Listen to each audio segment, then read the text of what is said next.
hair, the black with the dark hair. Okay, do you know if by any chance the Rhythm Rangers are doing anything this year? The Rhythm Rangers are always doing something. You guys, that's the greatest club. Are there any Rangers in the room? Sweetness! I love you guys. Extra special above everyone else, but don't tell anyone else. No, I'm just teasing. If you're not a member, you should join us. It's the greatest club in the world, and I'm personally inviting you to join us. I don't know. I think there may be a Ranger dinner planned, but I don't plan those, so maybe get together. See all you Rangers that are in the room when you raise your hands. Get together and formulate a plan. I love you. Question? Questions. How do you? I just have a small special request for my best friend who couldn't be here today. She's in California. She actually went to that expo thing last year. She was red dressed as Red Dawn. Oh, okay. She just has a request that you say hi to her. Okay. All of us? Yeah, well, Vic especially. Oh no, you go first. What's her name? Her name is Brenda. Okay, hit it. Right now? Yep.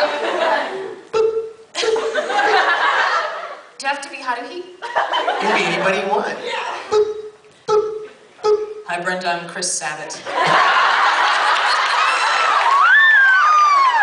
the worst Chris Sabat ever. Hi Brenda, I'm Caitlin, but you were at Expo, so you know that. We're very sorry that you couldn't be here, but if you have to be somewhere, California is a pretty cool place, so hope to see you next time. Hey Brenda, it's Krusty the Crowner. Where's my nicotine patch? We love you. Do you have any nicotine patches? No, I'm sorry. Brenda, hey, greetings, and we love California. And you probably having some beautiful weather, because that's what you guys do out there. And we miss you, but we'll look forward to seeing you at a convention sometime.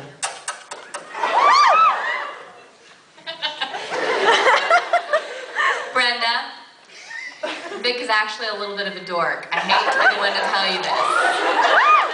So, just so you know, next time, request somebody cool to say hi to you, like me or Caitlin. Or these people, they're all very cool.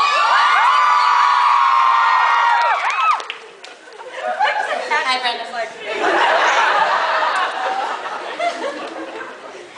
That video will be on YouTube later. I was actually wondering, because it seems like everyone's just jumping up and down for Vic. Was there anyone that you were actually considering anyone else you were considering to play Tamaki? Pre-cast, and that's something that is not true. He had to audition just like everybody else. Like, just because I said, you're perfect for this part, you would love him, doesn't mean that I'm like, I'm going to cast him. I am not a fan of, like, pre-casting. Now, there are times when, as a director, you kind of have preconceived ideas of, I want to make sure I hear Colleen read for this character to ensure that she would be good for it like I think she would. There's that kind of stuff. So all kinds of people read for the role. There are a couple of other people who also did really well, but he just came in and nailed it. And in a part like that, I was looking for that person who would walk in and own the character from the minute they started speaking, because of the confidence that Tamaki has. I needed that in an actor, not just somebody who could, like, put on a voice. And that's what we do, we put on voices. But yeah, there are a few other people who did great. Other people in the show who got cast as other characters were also great too. Todd Habercorn, of all people, was really awesome at it. Troy Baker was really good. Yeah, so. Yeah, and you know what, let me just add to that.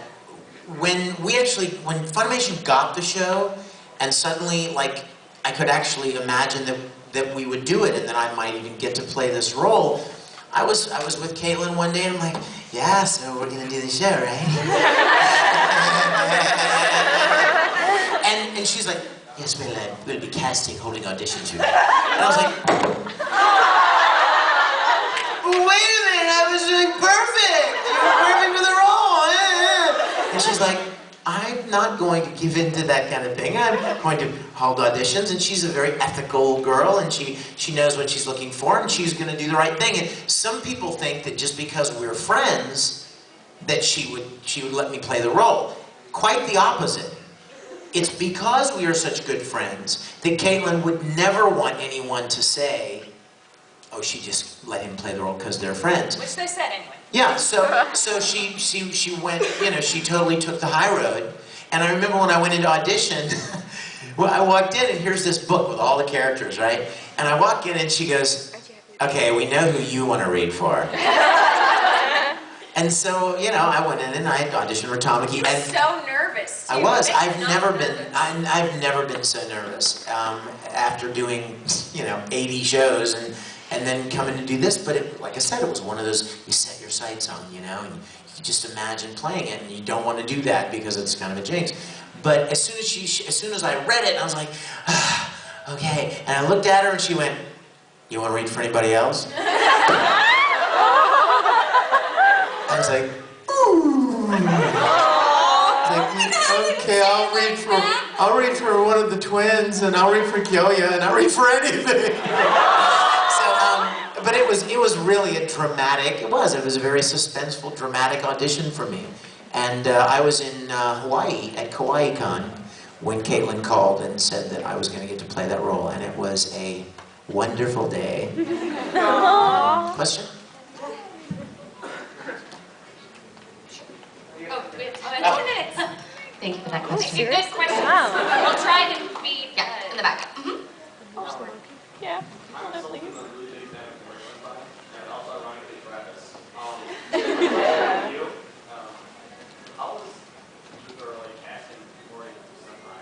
What was it like?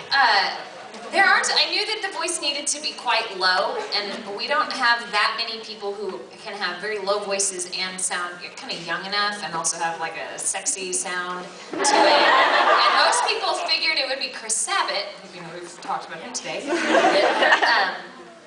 But he ended up being Casanova instead, which I think is even more perfect. Oh, yeah. He loved playing Casanova because it's pretty much Chris's voice, and he gets to play this kind of jerk character. And normally he says, I play these jerk characters, and that's all they are, is this jerk character. But at least Casanova has a heart, and you find out what his story's all about. But as far as Travis, he just came in and he just did a good job. That's really how he came in and did good. And he was happy that he got to be an important part of the host club, and all he really ever says is,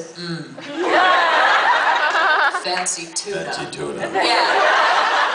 But he was so fun to work with because he'd come in and be like, cool, what are we doing? I'm like, well, we're going to do 6 episodes, and it will take 30 minutes. Needs good eat. Yeah. So he was a lot of fun to work with, and he loved saying all the Japanese words, all the Japanese names he had to say. Anyway. Yes. Hi. Hi. No, as you said earlier, you guys were interested in the show before it was officially licensed or cast or anything in the U.S. Are there any shows out today that have either been unlicensed or uncast, or they were licensed years ago and the licenses are gone?